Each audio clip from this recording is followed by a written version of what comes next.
Bayangkan sebuah bangsa yang baru saja merdeka. Dua tokoh berdiri di podium sederhana, di tengah panasnya Jakarta pada tanggal 17 Agustus 1945. Dunia melihat mereka sebagai simbol kemerdekaan. Soekarno, sang orator ulung, dan di sampingnya, seorang pria berkacamata, berwajah teduh, tidak banyak bicara. Namanya, Muhammad Hatta. Namun, sejarah seringkali mengingat nama besar Soekarno. Lalu bagaimana dengan Hatta? Sang wakil yang mengucapkan "setuju" di setiap momen penting, tapi jarang sekali disebut di buku-buku sejarah dengan gemerlap yang sama. Siapa sebenarnya Bung Hatta? Apa misteri yang membuatnya seakan-akan terlupakan meski jasanya begitu besar bagi bangsa ini? Sebelum kita mulai, jangan lupa dukung channel ini dengan subscribe, like, dan share, supaya kita bisa terus menghadirkan kisah-kisah sejarah bangsa yang jarang dibahas. Sekarang, mari kita telusuri. Misteri Bung Hatta, sang wakil presiden yang sering terlupakan. Bagian 1. Masa kecil di Bukit Tinggi, anak yang haus ilmu. Muhammad Hatta lahir di Bukit Tinggi, Sumatera Barat, pada 12 Agustus 1902. Dari kecil ia sudah menunjukkan tanda-tanda berbeda. Bung Hatta adalah anak yatim sejak usia 8 bulan, ayahnya wafat, dan ia dibesarkan oleh ibunya bersama keluarga besar Minangkabau. Ada sebuah kisah unik. Di saat anak-anak lain senang bermain, Hatta justru senang membaca koran dan buku-buku berbahasa Belanda. Sejak remaja, ia sudah menjadi pelanggan tetap koran The Sumatra Post. Tidak main-main, ia bahkan membuat catatan analisis seperti seorang akademisi muda. Kecintaannya pada buku begitu dalam, sampai-sampai ia pernah berkata, "Aku rela tidak membeli sepatu, asal bisa membeli buku." Sikap inilah yang nantinya membuat Bung Hatta dikenal sebagai bapak intelektual bangsa. Bagian 2, pendidikan di Belanda bertemu dunia baru. Tahun 1921, Hatta berangkat ke Belanda untuk melanjutkan pendidikan ekonomi di Handels Hogeschool, Rotterdam. Di negeri itu, ia tidak hanya belajar teori ekonomi, tetapi juga berkenalan dengan dunia politik pergerakan. Disinilah ia bergabung dengan organisasi Perhimpunan Indonesia. Sebuah wadah mahasiswa Indonesia yang memperjuangkan kemerdekaan. Bung Hatta tampil sebagai pemimpin yang tenang, cerdas, dan penuh argumen. Bahkan, ia pernah menulis artikel yang berjudul Indonesia Vrij, Indonesia Merdeka, yang mengguncang pemikiran banyak kalangan di Belanda. Akibat tulisannya yang tajam, ia ditangkap polisi Belanda pada tahun 1927. Tapi ketika diadili, Bung Hatta memberikan pidato pembelaan yang luar biasa. Dengan tenang, ia berkata, "Jika Belanda menganggap bahwa perjuangan untuk kemerdekaan Indonesia adalah kejahatan, maka biarlah aku menjadi penjahatnya." Pidato itu membuat pengadilan bungkam. Dan Hatta akhirnya dibebaskan. Bagian 3, kembali ke tanah air sang aktivis sunyi. Setelah pulang ke Indonesia pada 1932, Hatta tidak berhenti berjuang. Ia memimpin Partai Pendidikan Nasional Indonesia, PNI baru, tapi kemudian ditangkap lagi oleh pemerintah kolonial. Ia dibuang ke Bovendigul, lalu ke Banda Neira, tempat pengasingan yang terkenal.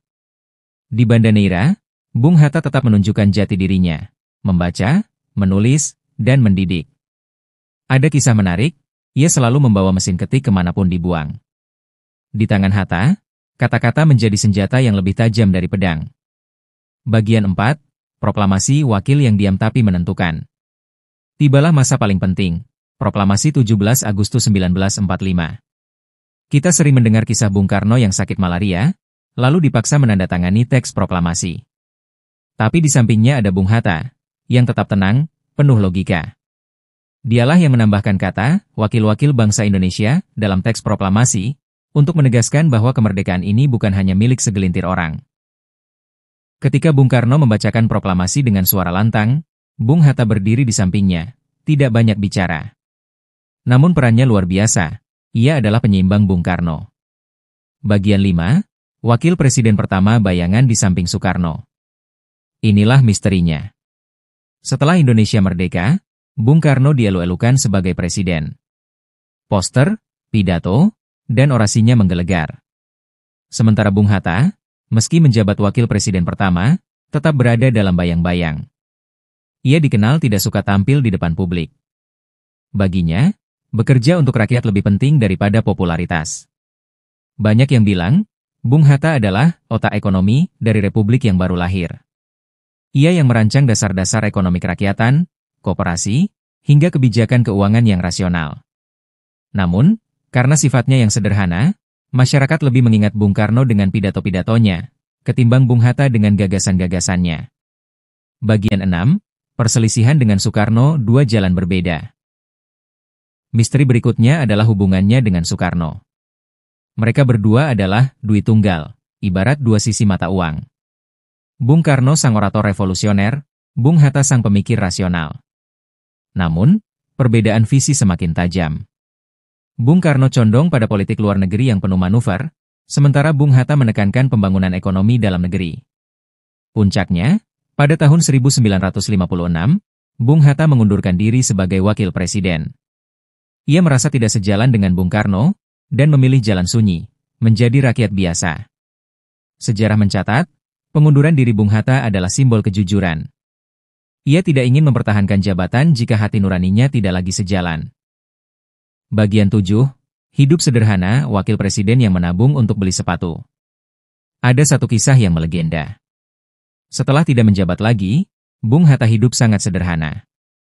Ia menabung sedikit demi sedikit hanya untuk membeli sepatu Bali, sepatu impiannya sejak muda. Namun, sampai akhir hayatnya, sepatu itu tidak pernah terbeli. Tabungannya selalu terpakai untuk kebutuhan lain yang lebih penting. Bayangkan, seorang wakil presiden pertama Indonesia, seorang proklamator, hidup dengan begitu sederhana hingga kesulitan membeli sepasang sepatu. Kisah ini menunjukkan betapa jujur dan bersihnya Bung Hatta. Bagian 8, Bung Hatta dan koperasi warisan yang terlupakan. Bung Hatta sangat percaya bahwa ekonomi Indonesia harus dibangun di atas semangat kebersamaan. Karena itulah ia disebut Bapak Koperasi Indonesia. Ia yakin koperasi bisa melindungi rakyat kecil dari eksploitasi. Baginya, koperasi adalah wujud nyata dari gotong royong dalam bidang ekonomi. Sayangnya, warisan gagasan Bung Hatta ini perlahan memudar. Koperasi sering hanya jadi simbol, bukan lagi roh dari ekonomi kerakyatan.